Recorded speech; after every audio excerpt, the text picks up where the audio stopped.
watching Sun TV, broadcasting to the world from studios in Providenciales, in the beautiful by nature Turks and Caicos Islands. Sun TV, your source for real news as it happens.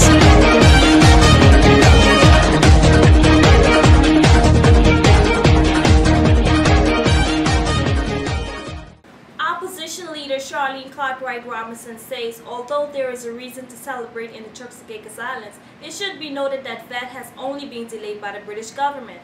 Speaking at a press conference at the People's Democratic Movement headquarters in downtown Providenciales, the opposition leader said although VAT will not be implemented on April 1st, it is still lurking in the shadows. Honorable Robinson admitted that getting British government to delay VAT was a joint effort which included politicians and business sectors. The PDM leader said she was disappointed by the UK Minister Mark Simmons had to call on the PNP government to submit a fiscal and strategic policy statement as a matter of urgency. She called on current government to tell the public which area of spending will be restricted. We hear more in this report. Minister Simmons' letter of January 14, 2013 flat out said no to the PNP government's request for a delay. Together as a unit on a national issue of grave importance, we now have some breathing room. The delay, as it were, originally sought by the PNP has been granted. This we celebrate. But the ball is now in the PNP government's hand to meet the conditions set out so that that can stop lurking in the shadows. I had expected that the government, in submitting its last letter to Minister Simmons, would have prepared the required fiscal and strategic policy statement for completeness, knowing that this would be requested and which is also required in law before a budget can be passed.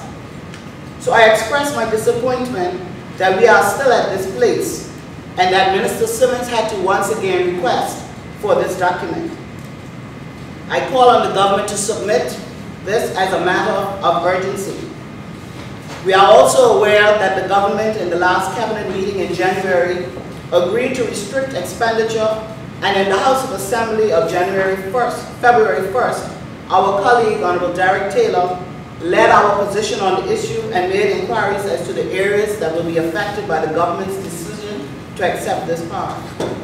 We again, in the interest of transparency, now call on the government to inform the people of this country as to the areas that will be affected. The PDM leader also thanked a number of persons and organizations who contributed to VAT being scrapped. In getting these type of results, it is tempting to get caught up in oneself. And I'm careful not to let this be said of me. But the outcome was the result of a marriage of leadership in many fronts.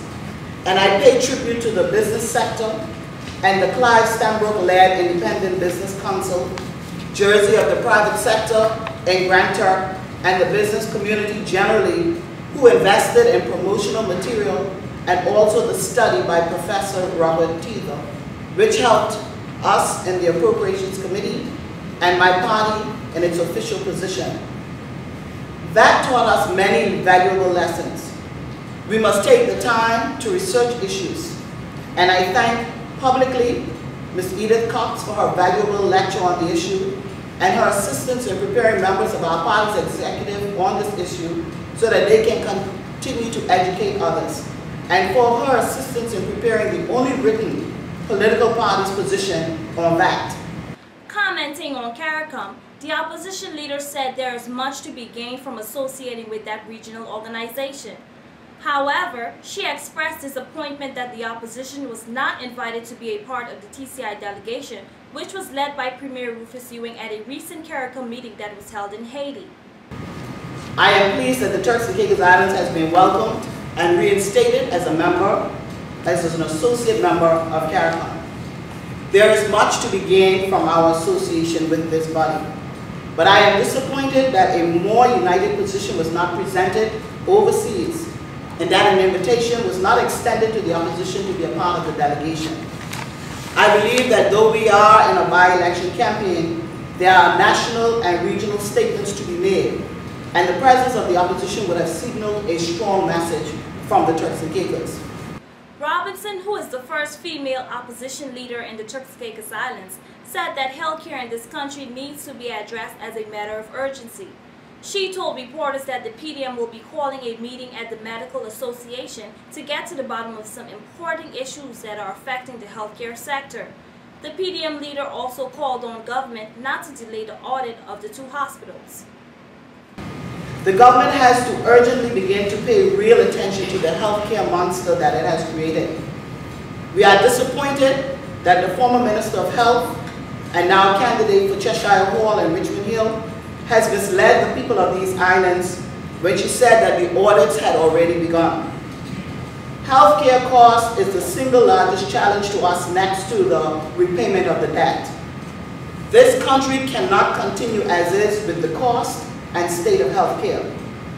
Aside from being a financial burden, our people are still being turned away from the state-of-the-art facilities.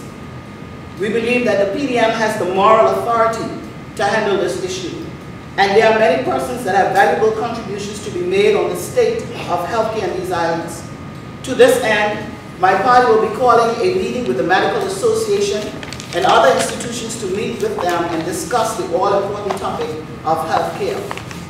We therefore call on the government to not delay any further the audits for the hospital.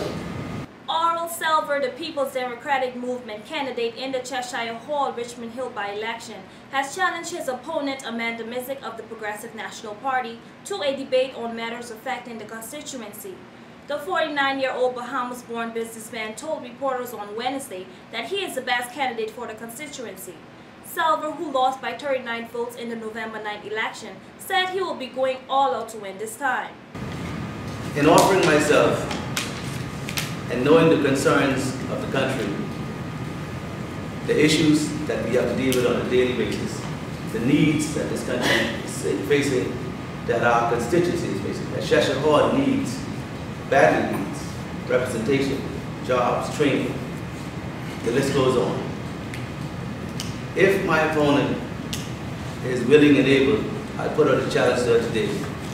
Let's have an offer, a constituency debate, to see what you're getting in service, what you're getting in representation. So there'll be no mistake. When the constituents of Cheshire Hall, Richmond Hills, Newtown, and the whole makeup will see the direction this country is going. This is Sun TV, real news as it happens. We'll be right back. Carambola Grill and Lounge on Airport Road is open 7 days a week for breakfast, lunch, and dinner. We have the largest and most affordable menu in the Turks and Caicos Islands. Carambola offers an excellent blend of local and international dishes in a fully air-conditioned and relaxing environment. Dining at Carambola is always a moment to remember. We also offer free shuttle service from hotels, full catering, and event planning. Plus, free delivery for 10 orders or more. Just call Carambola at 946-8122.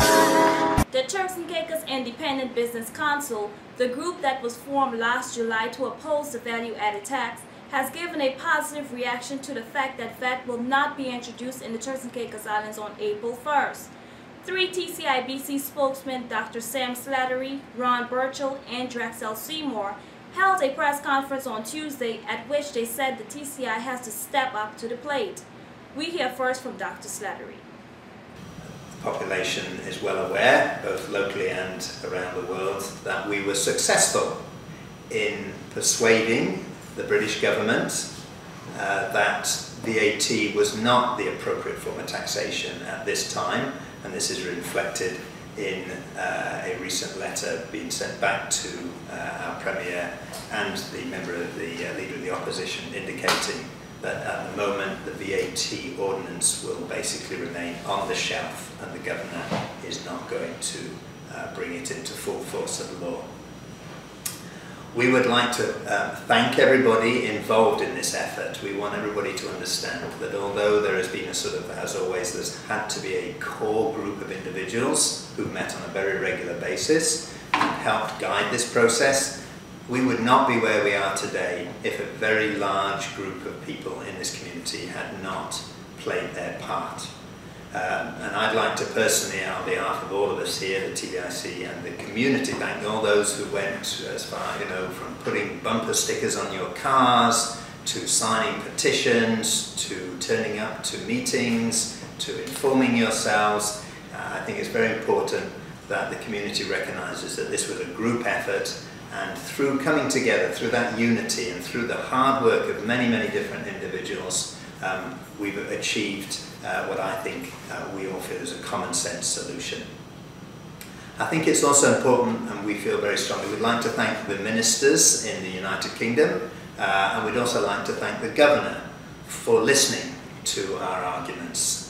It has been a difficult year, I think, for both sides of the debate, but I think, when we look back and history looks back, we'll recognise that for the most part it was a civilised debate, and that both sides have presented their arguments to each other and to the population, and it would just appear that the weight of the argument has perhaps fallen in the favour of no VAT at this time.